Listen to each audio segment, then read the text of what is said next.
Hi students. So today we are going to discuss about the acceptance and its essentials. Okay. So in the previous class, what we have discussed over there, in the previous class we have discussed about contract and its essentials, classification of contracts. Next, third one is offer and its essentials. So today we are going to discuss about the acceptance and its essentials. So here, Sima, first of all, to form a contract, okay, what is required? Offer is required, okay, and acceptance is also required. Nothing but compulsory two persons who are entering into a contract. The two persons who are entering into a contract, one person should be offer, another person should be acceptor. Okay, to become a valid contract, compulsory acceptance should be there. Compulsory should be acceptance. So this is the second essential of a valid contract. This is the second essential of a valid contract. Okay, so once you see the definition and meaning of an acceptance, once you see here, acceptance is the second step in the formation of a contract. A proposal becomes a promise only when it is properly accepted by a promisee. So every proposal may not be accepted, therefore every proposal will not create an agreement. Accepted proposals only create legal obligations between the promiser and promisee.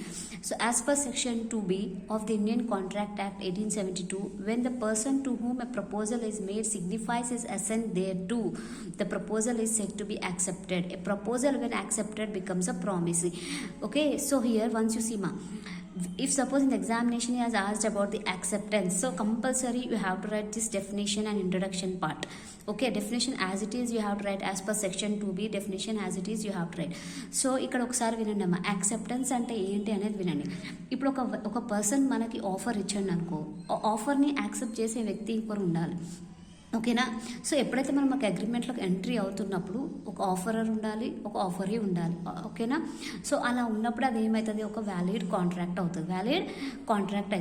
ఓకేనా, so ఎవరికైతే మనం acceptance అంటే ఎవరితో అయితే మనం agreement, ఒక offerer ఒక promissory, okay, ఒక ప్రామిసర్ ఎవరితో అయితే అగ్రిమెంట్ చేసుకోవాలనుకుంటున్నాడో అతను మాత్రమే యాక్సెప్టెన్స్ చేయాలి. వేరే ఒక థర్డ్ పార్టీ వచ్చి మాత్రం అక్కడ యాక్సెప్టెన్స్ చేయకూడదు. So listen carefully. So here to form a contract compulsory there should be two or more than two persons. Nothing but if one person is giving an offer means the other person should be as an acceptor, and here the third person, nothing but the third person should not be there in the the third person should not accept the offer. If a third person is accepting the offer, then it won't become a valid agreement. That is the point over here. Okay, so in examination compulsory you have to write this introduction, this definition. Okay, here the person who is accepting the offer, that person is called as a promisee. Okay, next coming to the essentials or else features or else rules of a valid acceptance. When does the acceptance become valid means the following essentials are there. If it is satisfying all these essentials, then it will become a valid acceptance. So in that first one you see acceptance should be given by the promisee only. అంటే ఇక్కడ ఒక third party రాకూడదు. ఓకేనా, ఇప్పుడు నేను మీకు నా book అమ్మాలి అని అనుకుంటున్నాను అంటే ఇక్కడ నేను మీకు ఒక ఆఫర్ ఇస్తున్నాను. సో మీరు మాత్రమే దాన్ని యాక్సెప్ట్ చేయాలి. సో మీ ఫ్రెండ్ ఇంకొకరు దాన్ని యాక్సెప్టెన్స్ చేయరు. Okay, so the offer is given by whom? By me, and the acceptance is given to whom? To you. So here only you have to accept and no other third person should involve in that. So that is the point here. So acceptance should be given by the promisee only. Okay, no other person cannot accept it. Okay, if other person is coming into the contract, it doesn't become a valid agreement. Okay, so here we have a case law once you see it.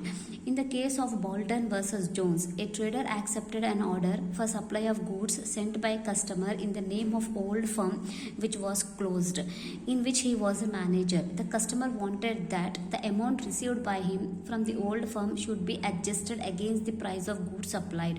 So the trader refused and filed filed a suit. The court of law held that the trader cannot claim any amount from the customer as there was no contract between them, because he accepted a proposal which was made to a old firm which has already closed, but not in his name, although he became a owner of that firm of which he was a manager.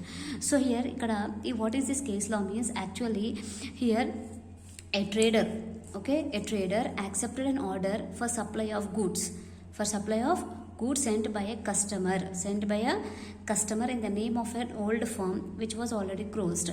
So ఇక్కడ ఏమైంది అంటే ఒక customer old name మీద ఓకేనా, ఇక్కడ చూడండి, ఏ trader accepted an order, ఒక customer ఒక ఆర్డర్ ఇచ్చిండు. అయితే ఎవరికి ఆర్డర్ ఇచ్చిండు, ఓల్డ్ ఫర్మ్ నేమ్ మీద ఒక ఆర్డర్ ఇచ్చిండు అనమాట. Okay, nothing but here customer he has ordered a goods to a trader, but not in the new ఏమంటాం, న్యూ నేమ్ మీద కాదు, old firm. Okay, he has given in the old firm. Okay, but now who is the owner? Previously he was a manager of that old firm. Okay, the customer wanted that the amount receivable by him from the old firm should be adjusted against the price of goods supplied. So here what he is saying means, what is the point here means, the customer wanted, okay, the customer what he has said that to adjust the amount okay, from the old firm against these goods, okay, by receiver. Customer wanted that, see here ma, the customer wanted that the amount receivable by him from the old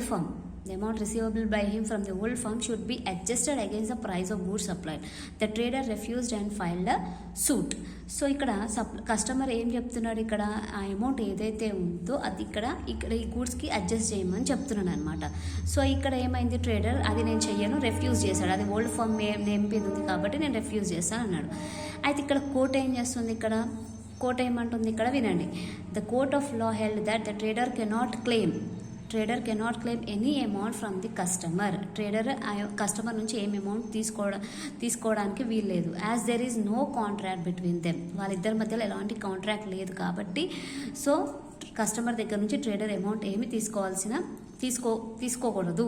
okay, because he accepted a proposal which was made in old firm.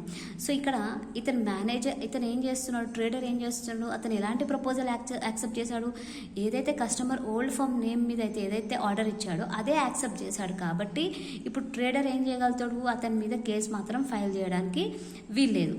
Okay, ఇప్పుడు ఓనరే కానీ previously manager కాబట్టి old firm మీద వాళ్ళ proposal జరిగింది కాబట్టి so ఇప్పుడు ఇక్కడ trader ఏం చేస్తాడు, అతని మీద కేసు ఫైల్ చేయాల్సిన అవసరం కాదు, కుదరదు కూడా. కేసు ఫైల్ చేసినా కూడా అతని అమౌంట్ మాత్రం తీసుకోలేడు. ఓకేనా, సో దీన్ని బట్టి మనకి ఏమర్థమవుతుంది అంటే ఒక ఆఫర్ అండ్ యాక్సెప్టర్. ఓకేనా, సో వాళ్ళిద్దరు కరెక్ట్ ఏదైనా అగ్రిమెంట్ చేసుకునేటప్పుడు ఇద్దరి మధ్యలో కరెక్ట్గా ఉండాలి. ఎలాంటి ఏమంటాం, ఆఫర్ని కరెక్ట్ యాక్సెప్ట్ చేయాలి ఫస్ట్ ఆఫ్ ఆల్. ఓకేనా, ఆఫర్ ఏదైతే ఉందో అది కరెక్ట్గా offer as it is accept చేయాలి. అండ్ ఆఫర్ ఇచ్చేవాడు అతనికి కరెక్ట్గా ఎక్స్ప్లెయిన్ చేయాలన్నమాట, అది. ఓకేనా, next acceptance should be communicated. So acceptance should be communicated means what nothing but మనం యాక్సెప్ట్ చేస్తున్నామా లేదా అనేది అది కరెక్ట్గా కమ్యూనికేట్ చేయాలి. ఇక్కడ చూడండి, as a proposal becomes a valid when it is communicated, the acceptance becomes valid when it is communicated. The promissory cannot bind the promisee under the contact unless the proposal was accepted by the promisee and he receives its communication, because as per the provisions of section of the Indian Contract Act, the communication of an acceptance becomes complete as against the promisor as soon as it is put in course of transmission to reach him and goes out to the power of acceptor, but it becomes complete as against the promisee when it comes to the knowledge of the promisor. Simple గా చెప్పాలి అంటే వినండి, ఇక్కడ acceptance should be communicated. So నేను మీకు ఒక offer ఇస్తున్నాను. Okay, నేను మీకు ఒక ఆఫర్ ఇస్తున్నాను. ఎలాంటి ఆఫర్ అంటే నేను నా ఇల్లు అమ్మాలనుకుంటున్నాను. సో సర్టన్ అమౌంట్కి I want nothing but for certain amount I want to sell my house. I have given an offer to you. So so I have to wait for your acceptance. నేను నీకు communicate చేశాను, అవునా, నేనైతే నీకు చెప్పాను నా offer ఇదని నేను నీకు చెప్పాను. సో నేను ఏం చేయాలి, మీ యాక్సెప్టెన్స్ అంటే మీరు ఒప్పుకున్నారా లేదా అనేది నేను వినాలి. మీరు ఒప్పుకున్నారా లేదా అనేది ఇన్ఫర్మేషన్ మీరు నాకు పాస్ చేయాలన్నమాట. అది మీరు నాతో కమ్యూనికేట్ చేసినట్టు అంటే మీరు ఇల్లు కొనడానికి వీలున్నదా, ఇల్లు కొనరా, ఏదో ఒకటి ఇల్లు, ఒకవేళ నేను ఇచ్చిన ఆఫర్ మీకు యాక్సెప్టబులా కాదా అనేది మీ నుంచి నాకు ఇన్ఫర్మేషన్ రావాలి. సో ఇక్కడ యాక్సెప్టెన్స్ షుడ్ బి కమ్యూనికేటెడ్. ఓకేనా? ఆ కమ్యూనికేషన్ లేకపోతే అంటే యాక్సెప్టర్ నుంచి ఎలాంటి ఇన్ఫర్మేషన్ రాకపోతే అది వ్యాలిడ్ అగ్రిమెంట్ కాదు. Okay, next one, acceptance should be unconditional. So why the acceptance should be unconditional here, you see. So here I have given an offer. For you. Okay, so what offer I have given, that I want to sell my house to you. Okay, I want to sell my house to you, and I want to sell my house to you at particular rate, around 10 lakhs. I want to sell my house to you around 10 lakhs. So in return what you have said means that I will purchase your house if you sell me for around 8 lakhs. అర్థమవుతుందమ్మా? ఇక్కడ నేను మీకు ఇల్లు 10 lakhsకి అమ్ముతా అని మీకు ఒక offer ఇచ్చినాను. Return మీరు ఏమని చెప్తున్నారు నాకు అని అంటే, నేను ఇది 8 lakhsకి అయితే నేను కొంటా అని చెప్తున్నారు. అంటే ఇక్కడ బార్గెనింగ్ నడుస్తుంది. సో ఈ బార్గెనింగ్ నడుస్తుంది అనమాట. సో దీన్ని మనం ఏమంటామంటే కౌంటర్ ఆఫర్ అని అంటాం. దీన్ని కౌంటర్ ఆఫర్ అంటాం. అంటే నేను ఇచ్చిన ఆఫర్ని నువ్వు ఒప్పుకోవట్లేదు, నువ్వు ఇంకొకటి మాట్లాడుతున్నావు, కాబట్టి ఇలాంటివి ఉండకూడదు. అంటే ఎలాంటి అన్కండిషనల్గా ఉండకూడదు అనమాట. ఓకేనా? సో అక్కడ కింద ఇచ్చిన కేసు కూడా అదే సేమ్. సో కేసు ఒకసారి చూడండి, ఏమైనా డౌట్స్ ఉంటే నన్ను అడగండి. So acceptance should not be unconditional. Next, acceptance may be expressed are implied. Same like in case of offer. In case of offer, here also the acceptance will be expressed or implied. So acceptance expressed or implied means either it should be in words, spoken or in written words. Okay, that is called as an expressed acceptance. Whereas coming to the implied acceptance, in case of implied acceptance, what happens means, I have given an examples regarding the implied acceptance. If suppose you have stepped onto the bus, okay, or else you have went to the restaurants, or else you have hired a taxi. So those all comes under implied acceptance. Okay, so before going to this video, first of all you have to see the 3 videos first 3 videos you have to see, then only you have to see this video. Then only you can understand better. Okay, so ఈ video చూసే కన్నా ముందు first 3 videos చూస్తేనే మీకు ఇది clear అర్థమవుతుంది అనమాట. ఎందుకంటే ఎక్స్ప్రెస్డ్, ఇంప్లాయిడ్ అక్కడ క్లియర్గా చెప్పాను కాబట్టి అక్కడ మీకు అర్థమవుతుంది. Okay, so next, it should be given within the fixed time. So it should be given with in the fixed time. Means what if ఇప్పుడు నేను మీకు ఒక ఆఫర్ ఇచ్చాను అనమాట. సో నేనేం చెప్తాను, నీ టైం ఈ టైం లోపల నాకు చెప్పండి అని నేను మీకు చెప్తాను. 2 days time or 1 week time మీకు ఇస్తున్నాను. ఈ 1 week టైంలో మీరు యాక్సెప్ట్ చేస్తున్నారా లేదా, ఈ పర్టికులర్ టైం లోపల నాకు చెప్పండి అని అంటాను.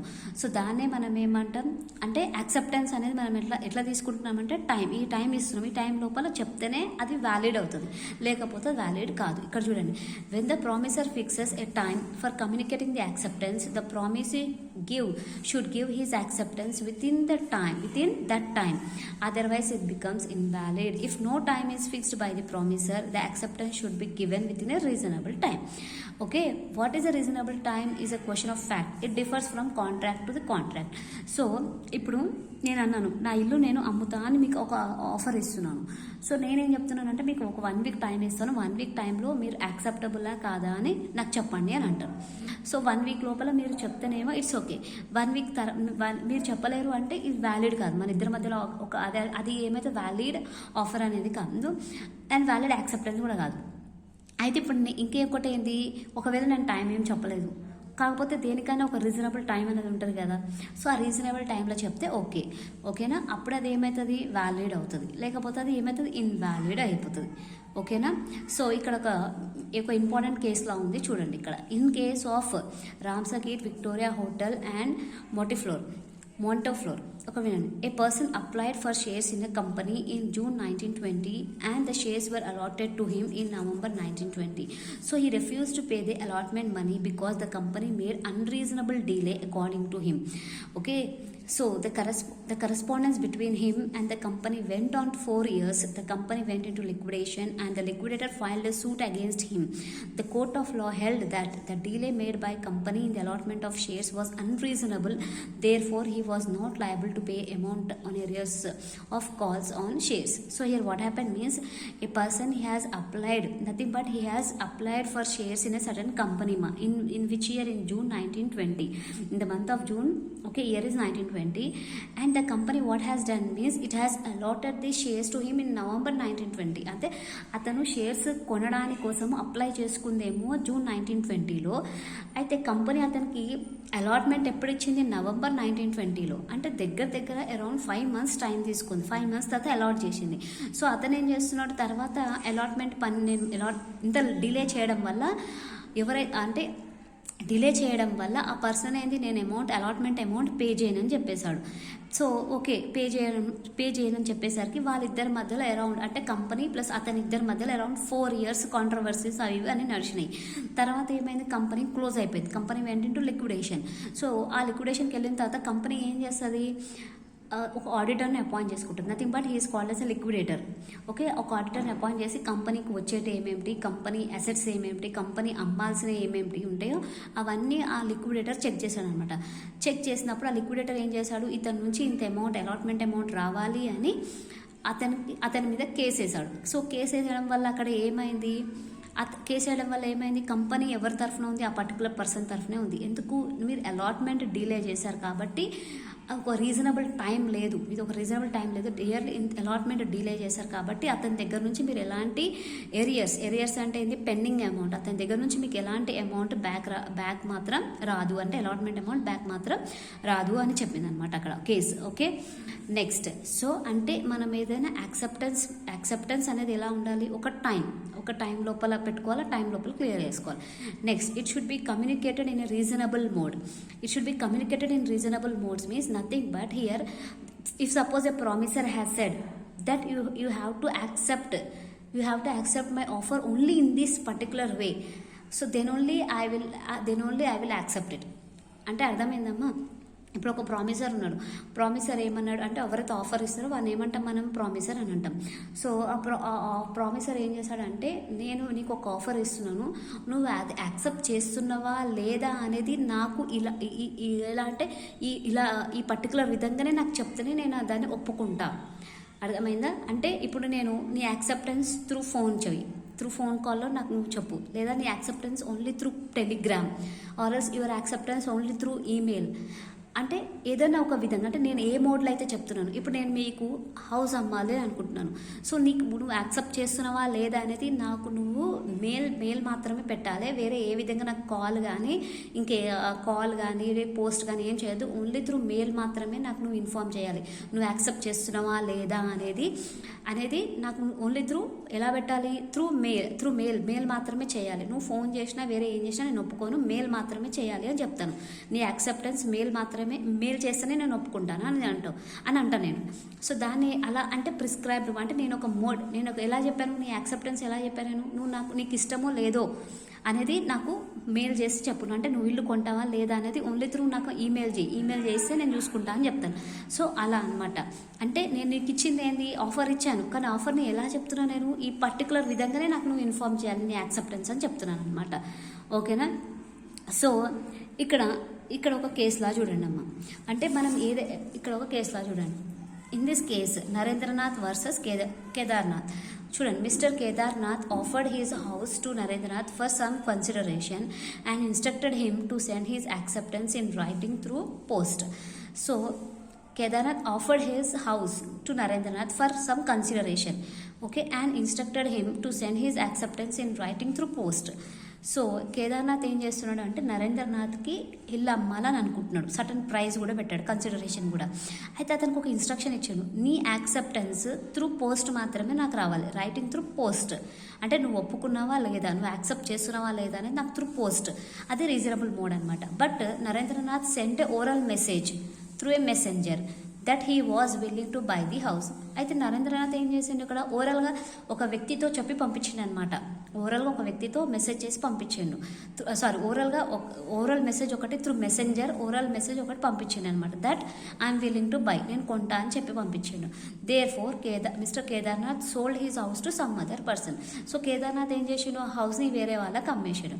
Later on mister Kedarnath filed a suit on him for refusing his acceptance. తర్వాత నరేంద్రనాథ్ ఏం చేసిండు, అక్కడ కేదార్నాథ్ వేరే వాళ్ళకి అమ్మేసిండు, నాకు ఇచ్చే ఆఫర్ ఇంకో వాళ్ళకి అమ్మేసిండు అని చెప్పి ఫైల్ చేసిండు అనమాట. నేను యాక్సెప్ట్ చేసినాక కూడా వేరే వాళ్ళకి అమ్మేసిండు అని ఫైల్ చేసిండు. అయితే ఇక్కడ కోర్ట్ ఏం చెప్తుందో వినండి అమ్మ. The court of law held that he can do so because promisee did not follow the prescribed mode of communication of acceptance. ఇక్కడ నరేంద్రనాథ్ చేయాల్సిన పని ఏంటి, అతను యాక్సెప్టెన్స్ త్రూ పోస్ట్ పంపించాలి. కానీ త్రూ పోస్ట్ పంపించిండు అక్కడ లేదు, ఒక మెసెంజర్ ద్వారా ఒక ఓరల్ మెసేజ్ మాత్రమే పంపించిండు. సో ప్రిస్క్రైబ్డ్ మోడ్ ప్రకారంగా కమ్యూనికేట్ చేయలేదు కాబట్టి కేదార్నాథ్ అతని ఇష్టం, అతను ఎవరికైనా హౌస్ అమ్మేసుకోవచ్చు, నువ్వు అతని మీద కేసు ఫైల్ చేయాల్సిన అవసరం లేదు. Okay, next coming to the 7th, silence is no acceptance. అంటే నేను ఆఫర్ ఇచ్చిన తర్వాత నువ్వు సైలెంట్గా ఉంటే నువ్వు యాక్సెప్ట్ చేసినావా అని నేను అనుకోవద్దు. అర్థమవుతుందా? నేను మీకు ఒక ఆఫర్ ఇచ్చాను, నేను ఇల్లు అమ్ముతున్నాను ఆఫర్ ఇచ్చినాను, నువ్వు సైలెంట్గా ఉంటే నువ్వు యాక్సెప్ట్ చేసినా అని మాత్రం నేను అనుకోవద్దు అనమాట. అది silence is no acceptance. Okay, so here what I have said మా, if suppose I want to sell my house to you, I have given an offer to you. So if you are silent, then I should not think that this is an acceptance. Okay, I should not think that this is an acceptance. Nothing but a silence is not considered as an acceptance. That is the point over there. Okay, next coming to the mental acceptance is no acceptance. Mental acceptance is no acceptance means, see here, sometimes the promisee may accept a proposal mentally and he may write it in the form of an endorsement or a proposal or inform to any other person but not to the offerer. It is called as mental acceptance. It is invalid and no agreement comes into existence between the promiser and promisee. In such case, the promiser should invariably communicate acceptance by some mode of communication or the other so as to make the promiser to bind. Okay, so ikkada ఏమైందో చూడండి అమ్మ. Some times the promisee may accept a proposal mentally and he may write it in the form of an endorsement or a proposal or inform to any other person. So ఇక్కడ mental acceptance అంటే నీకు నచ్చినట్టు నువ్వు చేసి ఎవరికో inform చేయడం అలాంటి చేయొద్దు, అదే యాక్సెప్టెన్స్ అన్నారు. సో అది అర్థం కావాలి అంటే కింద కేసులో ఒకసారి చూడండి అమ్మ. Mister felt house wrote a letter to his nephew that he was willing to buy the nephew's horse for 30 pounds and if he receives no communication within 3 days he will deem it as acceptance and will collect the horse. ఇక్కడ ఏమన్నా చూడండి అమ్మా. Mister felt wrote a letter to his nephew, ఒక letter రాశారు, తన నెఫ్యూకి ఒక letter రాశారు that he was willing to by he's horse for how much, for 30 pounds.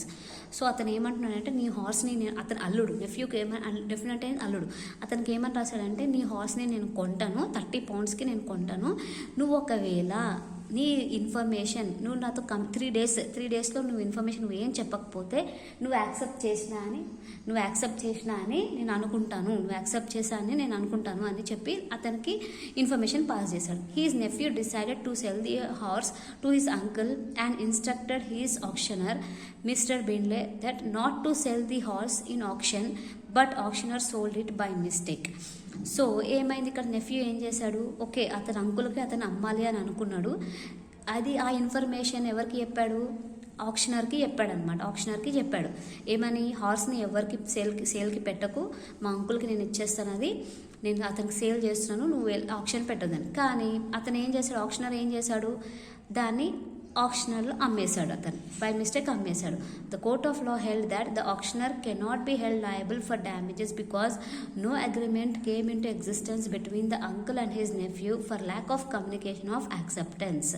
So ఇక్కడ ఆ నెఫ్యూ వాళ్ళ అంకుల్తో ఏం చెప్పలేడు, సరే నీకు అమ్ముతా అనేది ఏం చెప్పలేడు. కానీ ఏమైంది అక్కడ, అమ్ముతా అని చెప్పకుండా అతను ఆక్షనర్ ఎవరైతే ఉన్నాడో అతనికి ఇన్ఫార్మ్ చేశాడు, ఏమని, నా హార్స్ని మా అంకుల్కి అమ్మేస్తా నేను, నువ్వు ఇంకా దాన్ని ఎవరికి అమ్మకు అని అతనికి చెప్పాడు. కానీ ఆప్షనర్ ఏం చేశాడు, బై మిస్టేక్ అమ్మేశాడు. సో ఇక్కడ ఏమైంది, అతను కోర్టుకి వెళ్ళాడు. ఎవరు కోర్టుకి వెళ్ళాడు, ఇక్కడ నెఫ్యూ కోర్టుకి వెళ్తే కోర్టు ఏమని ఇస్తుంది, అతని మిస్టేక్ ఏమి లేదు, ఎందుకంటే నీకు మీ అంకుల్కి మధ్యలో ఎలాంటి అగ్రిమెంట్ జరగలేదు. Okay, there is no agreement between you and your uncle. Okay, there is no communication between you and your uncle, so you cannot liable a particular auctioneer for this mistake. Okay, so మళ్ళీ ఒకసారి case జాగ్రత్తగా వినండి అమ్మ. So ఇక్కడ ఒక particular person 30 poundsకి అతని nephew దగ్గర ఉన్న హార్స్ని కొనాలి అని చెప్పి అతనికి ఒక ఇన్ఫర్మేషన్ పాస్ చేశాడు. అయితే ఆ ఇన్ఫర్మేషన్లో ఏమని పెట్టాడు, నువ్వు ఒకవేళ నాకు ఎలాంటి ఇన్ఫర్మేషన్ చేయకపోతే నువ్వు యాక్సెప్ట్ చేస్తున్నా అని నేను అనుకుంటాను అని అంటాడు. సో అయితే నెఫ్యూ ఏం చేశాడు, వాళ్ళ అంకుల్కి ఎలాంటి ఇన్ఫర్మేషన్ ఇవ్వకుండా ఆప్షనర్కి ఏమని ఇన్ఫర్మేషన్ ఇచ్చిందంటే, నా హార్స్ని మా అంకుల్కి నేను సేల్ చేస్తాను, నువ్వు ఎవరికి అమ్మకు, ఆప్షన్లో పెట్టకు అని ఆప్షనర్కి ఇన్ఫార్మ్ చేశాడు. కానీ ఆప్షనర్ ఏం చేశాడు, బై మిస్టేక్ దాన్ని అమ్మేసాడు. అయితే ఇప్పుడు ఆ నెఫ్యూ ఏం చేశాడు, కోర్టుకి వెళ్ళాడు. ఏం చేశాడమ్మా, కోర్టుకి వెళ్ళాడు. సో కోర్టుకి వెళ్తే అక్కడ ఏమైంది, అక్కడ లాయర్ ఏమన్నాడు, నువ్వు ఆ ఆప్షనర్ దగ్గర నుంచి ఎలాంటి డ్యామేజెస్ తీసుకోవడానికి కుదరదు, ఎందుకంటే నీకు నీ అంకుల్కి మధ్యలో ఎలాంటి అగ్రిమెంట్ లేదు. ఓకే, మీ ఇద్దరి మధ్యలో కరెక్ట్ కమ్యూనికేషన్ లేదు, కాబట్టి అతని నుంచి నువ్వు ఎలాంటి డ్యామేజెస్ తీసుకోవడం, nothing but he is not liable for any damages. Okay, so this is the acceptance and it's essentials. Okay.